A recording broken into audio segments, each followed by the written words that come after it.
soal adanya kemungkinan reshuffle kabinet yang dilakukan kepada kabinet Merah Putih.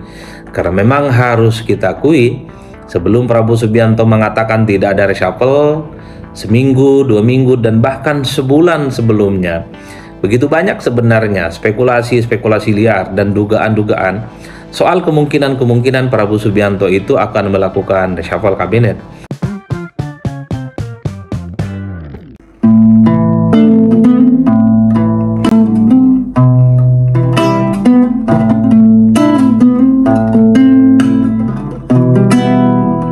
Bismillahirrahmanirrahim. Assalamualaikum warahmatullahi wabarakatuh. Kali ini saya ingin bicara tentang pernyataan Prabowo Subianto yang mengatakan tidak akan melakukan reshuffle kabinet. Pernyataan Prabowo ini disampaikan setelah menghadiri International Conference on Infrastructure di Jakarta tanggal 12 Juni beberapa hari yang lalu. Tentu saja pernyataan Prabowo Subianto yang mengatakan tidak akan melakukan reshuffle kabinet, tidak ada reshuffle kabinet, automatically ini mengamputasi sekaligus menepis dugaan-dugaan yang selama ini muncul di berbagai kalangan soal adanya kemungkinan reshuffle kabinet yang dilakukan kepada kabinet Merah Putih. Karena memang harus kita akui, sebelum Prabowo Subianto mengatakan tidak ada reshuffle, seminggu, 2 minggu, dan bahkan sebulan sebelumnya, begitu banyak sebenarnya spekulasi-spekulasi liar dan dugaan-dugaan soal kemungkinan-kemungkinan Prabowo Subianto itu akan melakukan reshuffle kabinet. Misalnya dalam peringatan hari lahir Pancasila tanggal 2 Juni beberapa hari yang lalu, Prabowo Subianto misalnya secara terbuka, secara lantang mengatakan akan menindak tegas kepada pejabat-pejabat yang dinilai berkhianat kepada bangsa dan negara. Akan menindak tegas siapapun mereka, pejabat-pejabat yang memang tidak bekerja untuk bangsa dan negara.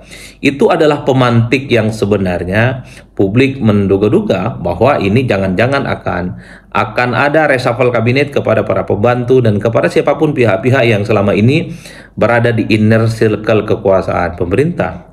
Karena bagi Prabowo Subianto, siapapun mereka berkhianat, misalnya berkhianat itu terlibat dalam tindakan korupsi, mungkin dianggap tidak bekerja secara maksimal, bukan tidak mungkin, tanpa pandang bulu siapakah dia, berasal dari partai apapun, suku, agama, dan seterusnya, itu akan ditindak. Itu adalah spekulasi-spekulasi yang kemudian membuat betapa begitu banyak sebenarnya dugaan-dugaan soal kemungkinan Prabowo Subianto itu akan melakukan reshuffle kabinet. Bahkan kalau ditarik sebelumnya, misalnya ketika sejumlah menteri mengeluarkan statement-statement yang menimbulkan kegaduhan, menimbulkan kontroversi yang membuat begitu banyak pihak sebenarnya begitu jengah dan berharap ada reshuffle kabinet, karena pejabat publik tidak seharusnya melakukan pernyataan-pernyataan yang kontroversial, pernyataan-pernyataan yang justru menimbulkan kegaduhan. Bahkan sebelumnya lagi, kalau kita mau cek indikasi soal kenapa muncul dugaan reshuffle itu, ya tentu karena memang di tengah persoalan kebangsaan kita yang cukup rumit dan cukup kompleks, kinerja menteri itu dinilai underperform dan tidak sesuai dengan ekspektasi. Misalnya di bidang soal akses terhadap pendidikan, terkait dengan pertumbuhan ekonomi, terkait dengan kemiskinan, terkait dengan pengangguran, itu kan menjadi problem yang cukup serius. Persoalan-persoalan yang mestinya ini harus menjadi prioritas dan segera harus dituntaskan oleh para pembantu presiden. Jadi indikasi-indikasi terkait dengan sulitnya mencari pekerjaan, indikasi terkait dengan angka pengangguran dan kemiskinan yang sampai saat ini belum ada solusinya, ini ditengarai oleh publik bahwa sebenarnya Presiden dalam waktu tidak lama lagi sangat mungkin akan melakukan pergantian menteri dan kabinetnya. Bahkan ketika ada pertemuan Megawati dengan Prabowo Subianto dalam hari lahir Pancasila gitu ya, itu juga disebut-sebut sebagai momentum bahwa sebenarnya bukan tidak mungkin PDIP sedang melakukan upaya-upaya penjajakan kerjasama politik dengan Prabowo yang berujung pada soal kemungkinan PDIP akan masuk dalam koalisi. Inilah yang kemudian menjadi indikasi kenapa pembicaraan dan spekulasi publik soal kemungkinan reshuffle itu selalu muncul.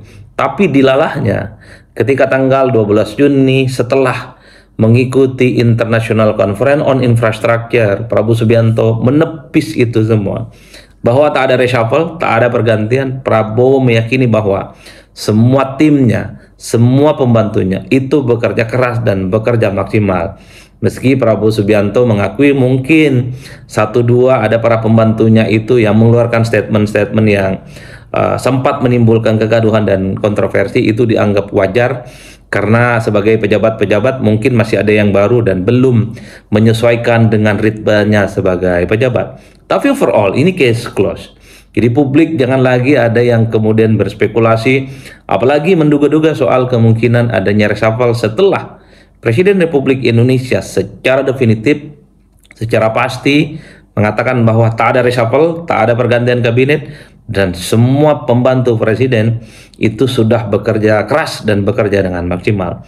Lalu apa yang kemudian kita bisa simpulkan ataupun kita ambil benang merahnya soal pernyataan presiden yang mengatakan tidak ada reshuffle? Pertama, bagi saya ini semacam kesempatan yang kedua yang sepertinya ingin diberikan oleh Presiden Republik Indonesia Prabowo Subianto kepada para pembantunya untuk bekerja secara maksimal.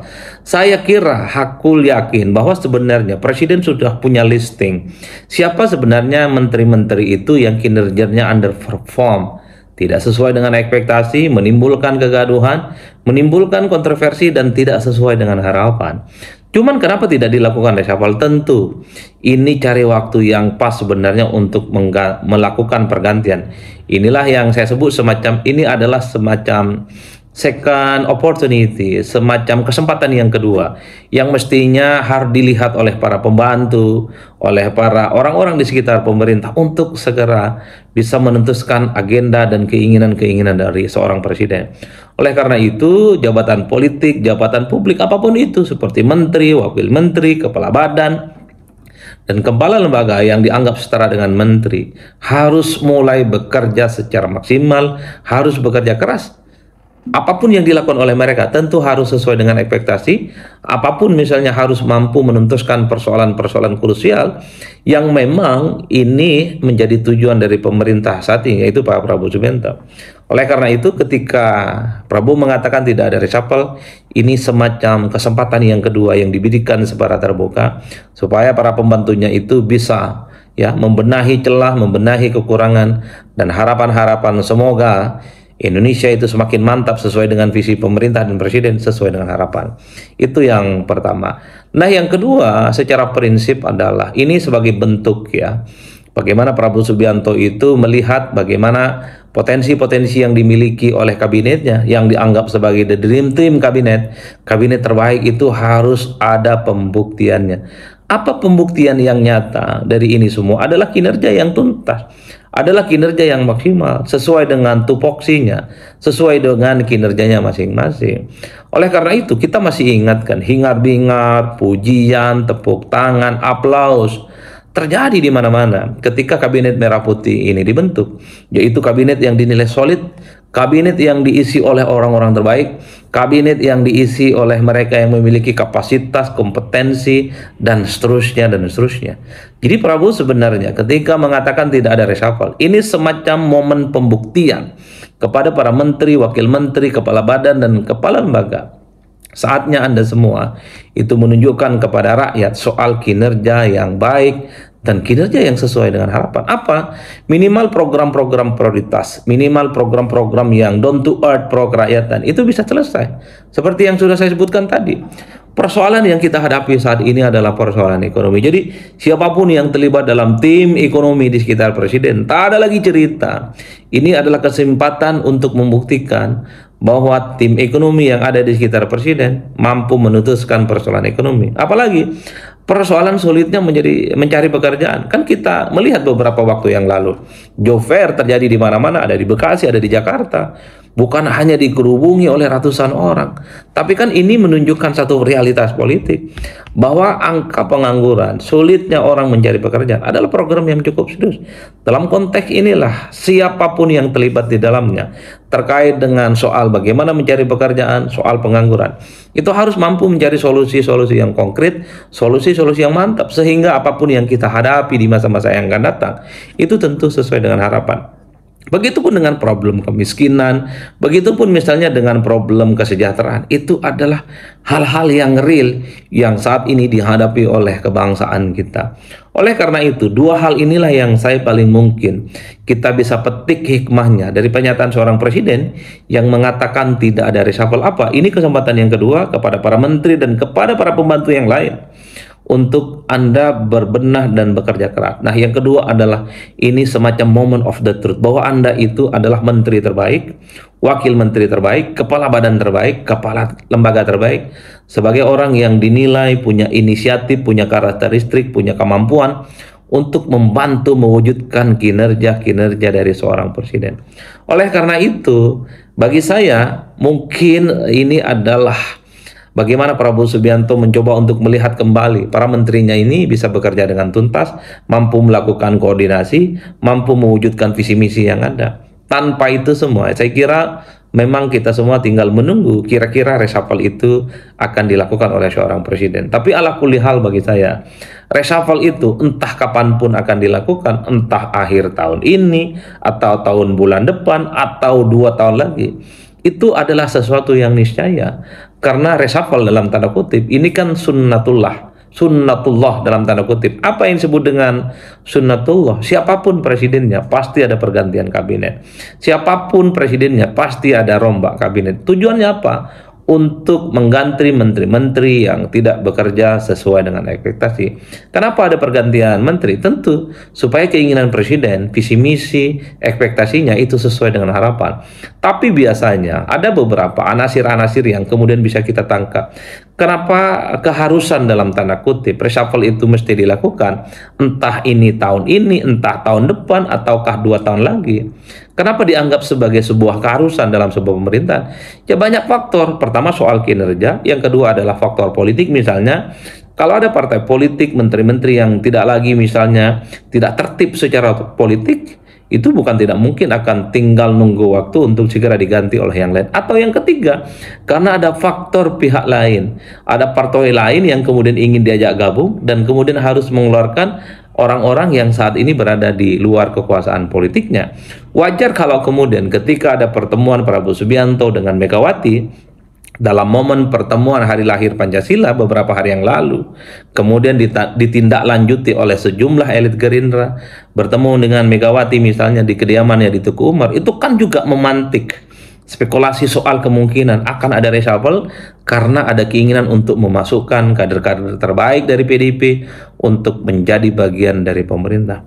Oleh karena itu, yang paling penting kita sebagai rakyat Indonesia, tentu harapan terbesarnya adalah kalau memang ada para pembantu dari presiden, menteri, wakil menteri, kepala badan, saya kira memang jangan kasih ampun mereka, ganti dengan yang lain. Saya kira begitu banyak kader-kader terbaik bangsa di negara ini, mulai dari kader terbaik dari partai, kader terbaik dari unsur kampus, kader terbaik dari masyarakat secara umum, gerakan civil society, LSM, kelompok-kelompok masyarakat.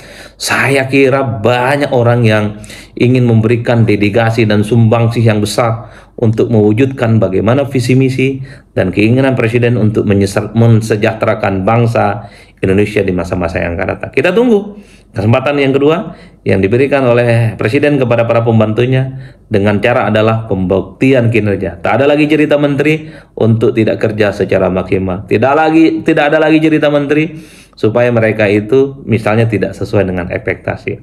Kalau kesempatan yang kedua ini sudah diberikan, tak dimanfaatkan dengan baik, rakyat mendukung secara penuh Bapak Presiden untuk mengganti dan mereshuffle para pembantu-pembantunya itu. Jangan kasih ampun, jangan kasih kendor. Kalau underperform, kalau tidak sesuai dengan ekspektasi, tidak sesuai dengan harapan, sebaiknya diganti. Tentu adalah untuk mengorkestrasi dan yang paling penting mengakselerasi supaya keinginan-keinginan dari seorang presiden dan pemerintah mewujudkan Indonesia menjadi negara yang mantap, negara yang maju, makmur secara ekonomi bisa terwujud secara nyata. Kuncinya apa? Mengganti para pemain yang tak lagi sesuai dengan ritme, yang tak lagi sesuai dengan harapan dari seorang presiden. Saya kira di situ. Salam politik syaun-syaun, pastinya mantap semantap-mantapnya. Wassalamualaikum warahmatullahi wabarakatuh.